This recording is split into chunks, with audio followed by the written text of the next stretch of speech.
एक दूर दराज गांव जो पहाड़ों की गोद में छुपा हुआ था, अपनी खामोशी और पुरस्कार माजी के लिए मशहूर था। इस गांव का नाम था शोला नगर, जो इसकी तारीख में बार बार लगी आग की वजह से रखा गया था। लोगों की जुबानों पर एक नाम हमेशा गर्दिश करता था, कमला। ये नाम ना सिर्फ खौफ बल्कि एक अजीब कशिश भी रखता था, जैसे कि कोई पुरानी कहानी जो दिल दहला देने वाली हो, फिर भी सुनने वालों को अपनी तरफ खींचती हो। बच्चों को रात को सोने से पहले कमला की दहशत भरी कहानियां सुनाई जाती और बूढ़ों के मुंह से इस रूह के बारे में अफसाने सुनाई जाते जो आग की लपेट में जिंदा जलकर अपनी वापसी का मुंतजिर थी। कमला की कहानी इस गांव के सबसे पुराने बाशिंदों से शुरू होती है, जिनका कहना था कि वो एक खूबसूरत और हमदर्द औरत थी जो गांव के सरदार की बेटी थी। इसकी आंखें गहरे समंदर जैसे थीं और इसका मुस्कुराहट सबको अपनी तरफ मुतवज्जे करती थी। लेकिन इसकी खूबसूरती और धीमा मिजाज इसके लिए तबाही का बाइस बने। कहा जाता है कि गांव का एक ताकतवर जादूगर, जिसे शोला खान कहा जाता था, कमला से मोहब्बत करने लगा। लेकिन कमला ने इसकी पेशकश को मुस्तरद कर दिया, क्योंकि इसका दिल किसी और के लिए धड़कता था, एक सादा किसान के बेटे रहीम के लिए, जो गांव के खेतों में मेहनत मजदूरी करता था। शोला खान ने कमला की ये बेतवज्जोही बर्दाश्त ना की। इसने अपनी सिया जादुई कुव्वतों का सहारा लिया और गांव के लोगों को कमला के खिलाफ भड़का दिया। इसने प्रोपेगेंडा फैलाया कि कमला एक जादूगरनी है जो गांव पर कहर ढाने की मंसूबा बंदी कर रही है।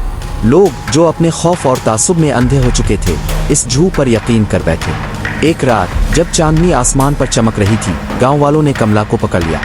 इसे गांव के दरमियान खिले मैदान में ले जाया गया, जहां लकड़ियों का एक बड़ा खेर तैयार किया गया था। रहीम ने इसे बचाने की कोशिश की, लेकिन वो खुद भी हुजूम के हाथों जख्मी हो गया और बेबस देखता रहा। जिस वक्त आग भड़काई गई, कमला ने अपनी आखिरी चीख लगाई, जो आसमान में गूंज उठी।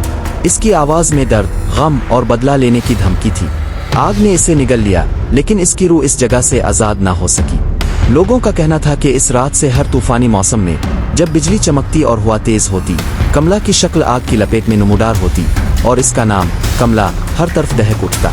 इसके बाद से गांव वालों ने इस जगह को लानत का मैदान कहना शुरू कर दिया और रात के वक्त इसके करीब जाने से गुरेज किया।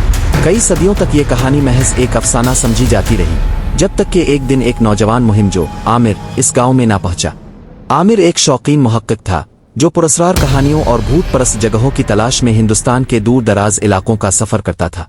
इसने शोला नगर के बारे में पढ़ा था और कमला की कहानी इसके दिल में जड़ पकड़ गई। वो फैसला कर चुका था कि वो इस राज को खोलेगा, चाहे इसके लिए इसे खतरा मोल लेना पड़े। 19 सितंबर 2025 की रात, जब बारिश और तूफान ने गांव को अपनी लपेट में ले लिया, आमिर ने अपना बैग उठाया और लानत के मैदान की तरफ रवाना हुआ। इसके पास एक कैमरा, एक नोटबुक और एक छोटी सी टार्च थी। गांव वालों ने इसे रोकने की कोशिश की, लेकिन वो उनकी बातों को नजरअंदाज करता रहा। ये सिर्फ एक कहानी है, इसने खुद से कहा, मैं इसे साइंसी नुक्ता नजर से देखूंगा। वो जैसे ही मैदान में पहुंचा, वो आकार तेज हो गया और बारिश की बूंदें इसके चेहरे पर तेज चुभन सी पैदा कर रही थी। मैदान में एक पुराना कुनवा था जिसके गिर्द खंडर पड़े थे। कहा जाता था कि कमला की राख इसी कुनवे में फेंक दी गई थी। आमिर ने अपनी टार्च की रोशनी इस कुनवे की तरफ की, लेकिन अचानक रोशनी फैलने लगी जैसे कोई धूप निकल आई हो।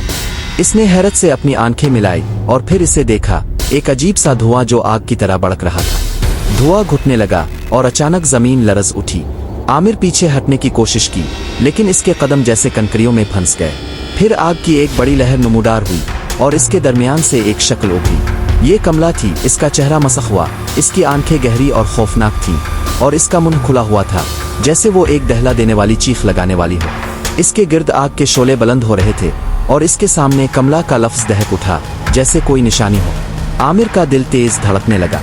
इसने अपना कैमरा उठाया और फोटो लेने की कोशिश की, लेकिन कैमरा अचानक बंद हो गया। कमला ने इसकी तरफ हाथ बढ़ाया और इसकी आवाज, जो धूप और आग के दरमियान गूंजती थी, इसे पुकारा, तूने मुझे बेदार किया, अब तेरी रूह मेरी होगी। इसकी आवाज में एक अजीब धूप थी जो आमिर के कानों में गूंज रही थी।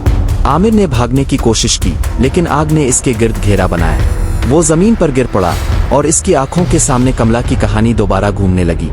इसने सोचा कि शायद इसने इस रूह को परेशान कर दिया था। अचानक इसकी जेब में रहीम का एक पुराना खत मिला, जो इसने गांव के एक बूढ़े से खरीदा था।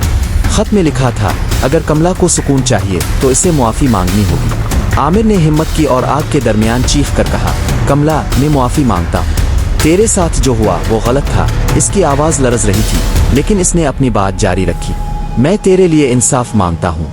अचानक आग कमजोर पड़ने लगी और कमला की शक्ल धुंधली होती गई। इसकी आंखों में एक अजीब सी रोशनी चमकी, जैसे वो सोच रही हो। फिर एक धूप की लहर के साथ वो गायब हो गई और मैदान दोबारा खामोश हो गया। आमिर ने सांस ली और जैसे ही वो उठा, इसने देखा कि कुनवे के करीब एक छोटी सी पत्थर की तख्ती थी जिस पर लिखा था, कमला, सुकून की तलाश। गांव वापस पहुंचकर आमिर ने अपनी कहानी सुनाई।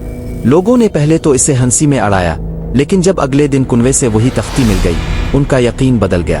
उन्होंने फैसला किया कि वो कमला के नाम से एक यादगार बनाएंगे ताकि इसकी रूह को सुकून मिले। आमिर ने वादा किया कि वो इस कहानी को दुनिया तक पहुंचाएगा ताकि कोई और इस लानत को ना भोगे। लेकिन रातों को जब हवा तेज होती, कुछ लोग अब भी दूर से आग की झलक और कमला का दहकता नाम देखने का दावा करते थे। शायद कमला अब भी अपने बदले की तलाश में थी, शायद वो सुकून की तलाश में थी। ये राज शोला नगर के साथ ही दफन रहा। Thanks for watching this video अच्छी लगी हो तो लाइक शेयर कमेंट